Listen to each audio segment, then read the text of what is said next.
today is, well, my veggie fillet, of course, my hamburger can be served in many thousand different ways. I used to live in Hong Kong for many years, and I made a few char-siu burgers, and they're delightful. And I'm gonna come on the market with the real char-siu powder, but in the meantime, you can buy it on the market. Now, what I want to do today is something from Malaysia, where I spent a few years. What you do to make a real satay sauce, and it is from Penang. Penang is an island in Malaysia, and if you go in a Thai restaurant, they actually say Penang satay. So let's make the original. I use a few raw peanuts, a little bit of peanut oil.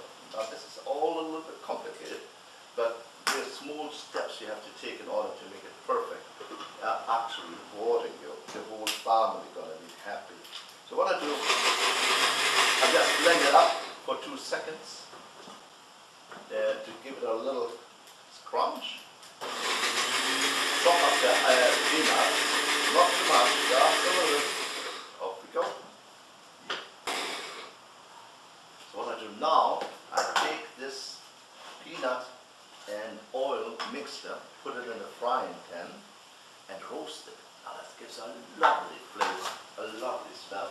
Freshly roasted peanuts.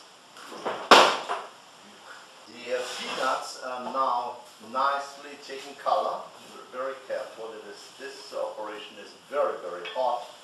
I use this iron cast pan because I don't want to use Teflon, and stainless steel is of course the second choice. And here we go. I got my lovely peanuts.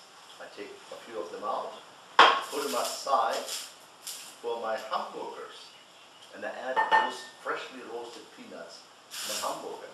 The rest of it, the other half, I add some water.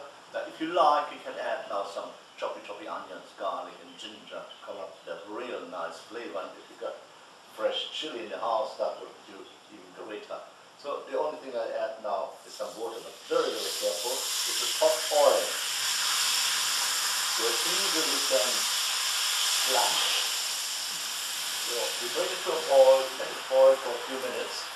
And what happened is now, since the peanut is not a really peanut, it's not a nut. What it is a bean. And like refried beans, if you boil them long enough, the beans will become mushy. But the same thing happens to peanuts, which again shows us that it's not a nut. So if somebody tells you walnuts and hazelnuts and peanuts and put it all together and call it nuts, he is a nut. There's no, almond, everything grows on a tree is a nut. Everything in the ground, like a peanut, is a bean. Okay. Now the only thing we have to do now, we are making a nice satay sauce. We add later on a few seasoning, a little bit of garlic, and we have then a lovely satay sauce for our satay burger. Leave it. There's our peanut sauce, our satay sauce. The peanuts itself give already provided us with the thickening agent, so the only thing we have to add now is a little bit of curry. And here we go, that's all to it, and you have a nice satay sauce. Now if it's too complicated to make all those steps, what you can do, you can buy peanut butter. Do the same thing, add peanut butter, add a little bit more liquid to make it more gravy type, and then add the curry powder, and you have a satay sauce. Simple as that. Now here we can make satay burgers. Oops, and that's already done. And what you make a few satay burgers, or if you like, make a real satay. So you can employ now your children and make some big fat noodles. Do it like this. Take a satay sticks, or as you might call it in Hawaii, yakitori, which is not really an Hawaiian word. Maybe bamboo stick would be better. And you might go to in Arabic country, they call it chastrik stick, whatever. There we go. And here you got your lovely satays. And the only thing we have to do now, I always like to steam it first. You can bake it and put it on the barbecue immediately, but I always found out it's a little bit easier to serve on if it's pre-steamed or pre-cooked. So there we go. Now the only thing we have to do now is release the real burgers from the steamer. Oh yeah, lovely. Yeah, lovely. So the only thing you have to do is like, that's how I do it. They got my 4 burgers. And this was the regular hamburger. And now we just put in this satay and steam it.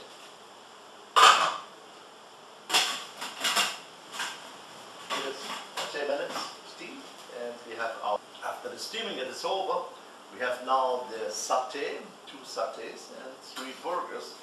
So the only thing we have left over to do today is just add the burgers to the pan, leave a little bit space for the satays, and give them a little bit color.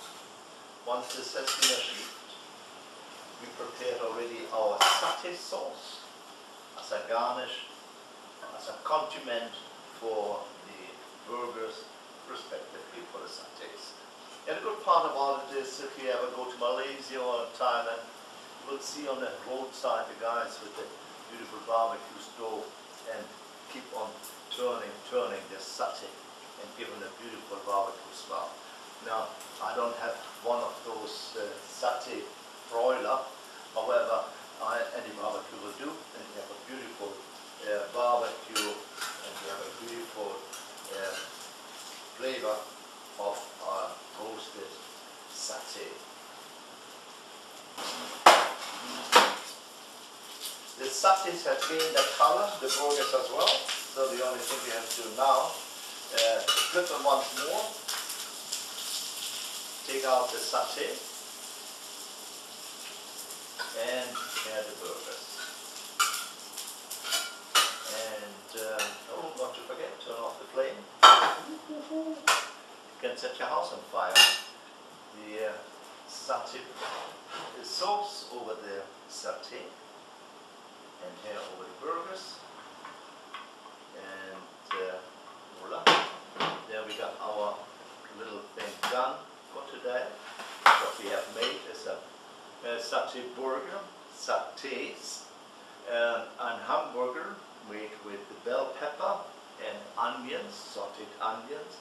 And here we have the filet mignon, or the veggie mignon, if you wish, the veggie filet mignon in sweet and sour pineapple gravy. So I took real pineapple juice, add a little bit of vitamin C, a touch of cinnamon, and here we go, having a nice sweet and sour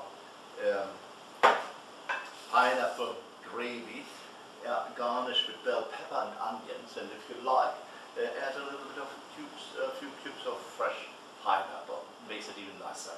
And here a bowl of meat or veggie dumplings in tomato sauce, seasoned again with bell pepper and a touch of rosemary.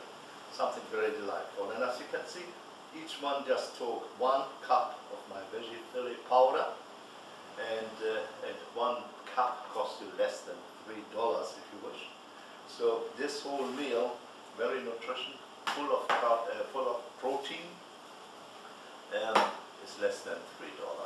So if you compare this with the supermarket ready-to-eat alternative meat, it is very, very inexpensive. Then if you compare it with the real thing, after all, this gives you 1 cup, basically gives you 18 ounces, 24 ounces of dumplings. And with this, all the best of health.